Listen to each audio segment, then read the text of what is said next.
What is up, YouTube? HPJ here, and I hope you guys are doing good. I'm doing good. There is a lot going on with Terminal World in the OCG. We have a new Shaddoll spell card, and it looks legit.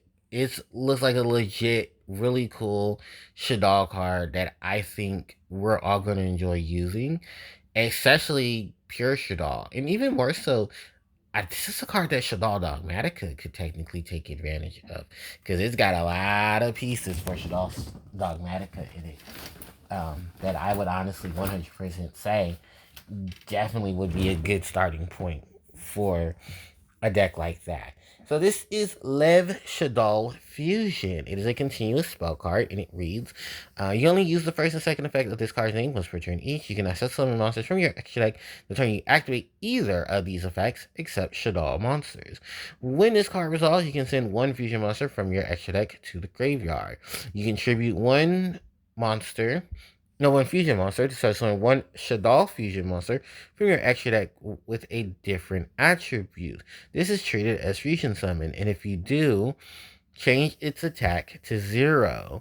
The name Lev is Hebrew for the word heart, and the rest of the kanji that I guess is attached to this card is also sent to the divine shadow reflected by a frozen heart, meaning more so that it is the kanji to signify the Shaddolls and the history of the Shaddoll monsters. Because as many of us know who have looked up or read through the Shaddoll lore, the Shaddoll monsters are basically corrupted versions of monsters from the Dual Terminal series.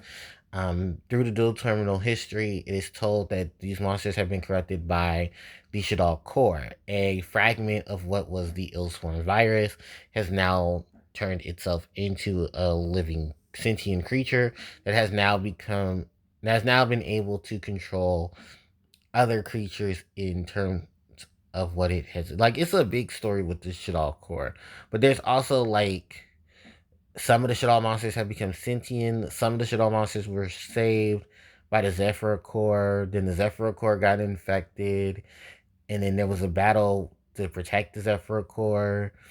There was the issues between the what are the monsters? The ones that are under the void. Infernoid, the the Infernoid, the Shaddoll, and the um Cleafort.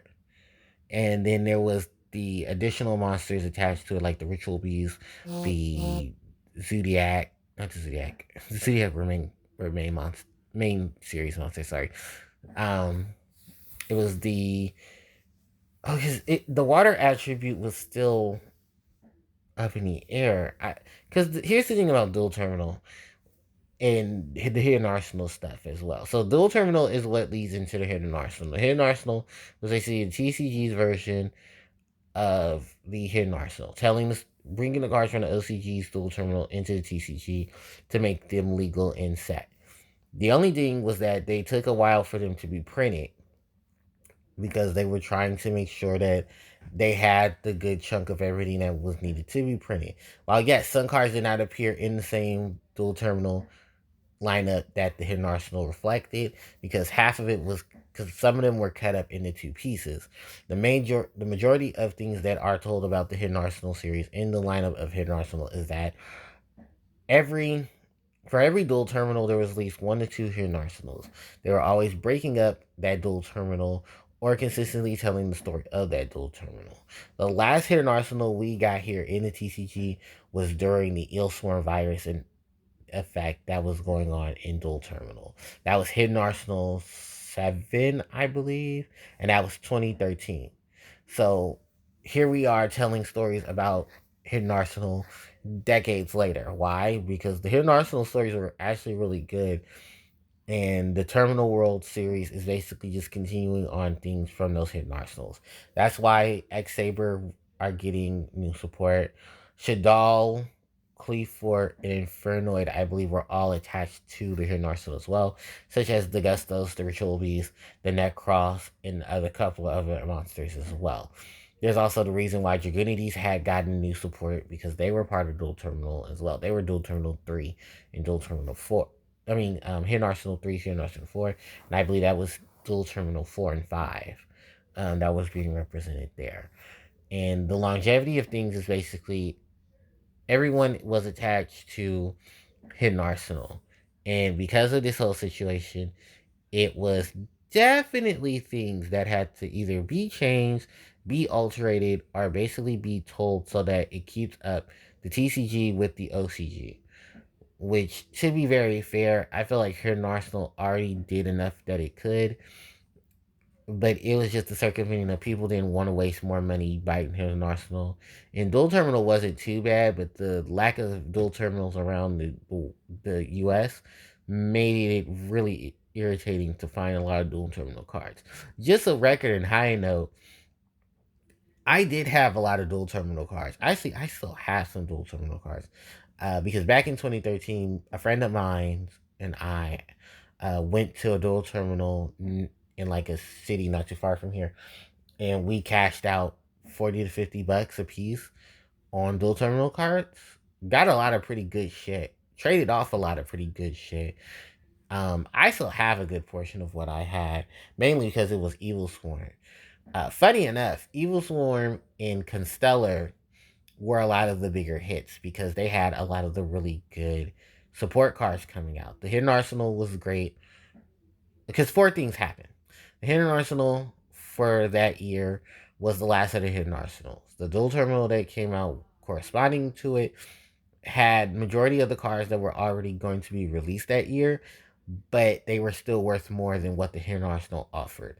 It also, funny enough, was easier to pick up some of the boss monsters in it because most of the boss monsters you had were were secrets in the Hidden Arsenal. And as many of you know, Evil Swarm or Boros was one of the monsters that had just recently got forbidden. That card was extremely hard to get itself because it was like what was the dual terminal one? I think like $50, $60, while the corresponding one was 30, 40. So we basically did profit a lot from what we got out of the Hidden Arsenal. Do most majority of the cards are still used today. Some, but not all. Even though they did receive a Link monster a few years ago to kind of help add them into the pool of monsters who were getting Link support because it was very hard for a lot of decks who needed their extra deck monsters to have Link support. It's still a really good Link monster. The monster itself, I think, works for not only Evil Swarm but Ill Swarm, just for those who are under Ill Swarm, which are the Still Swarm monsters and the Evil Swarm monsters. Because if you know the history of them, the monsters who are the Ill Swarm infected other monsters who then became the Evil Swarm. And there's a whole longevity of things that I do not want to explain that you can easily look up. But for the majority of the things that are going on with it, yeah, it's a really good story. It's told through Hidden Arsenal, which is told through the dual terminal, which is how a lot of things conspired here.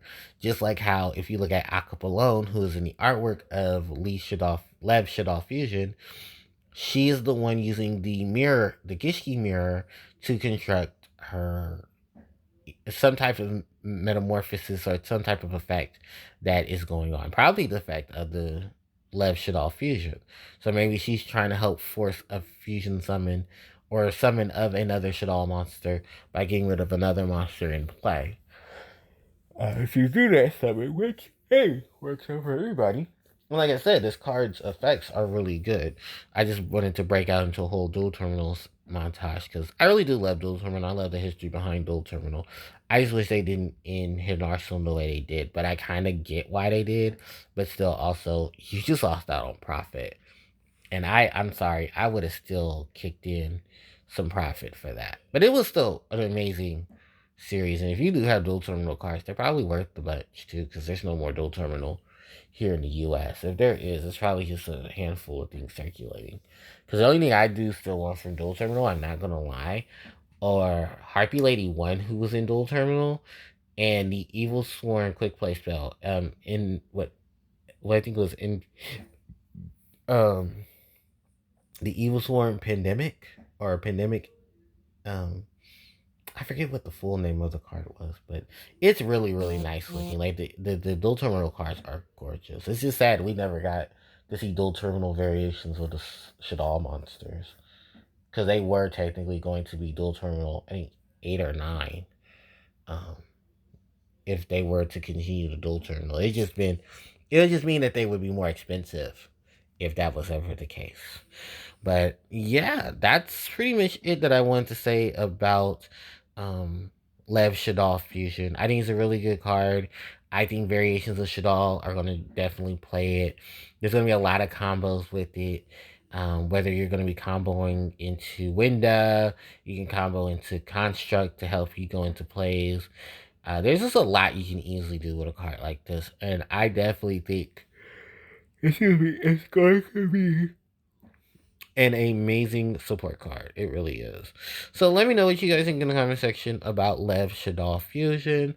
I do have some other videos that I'll be working on to try to keep up with things.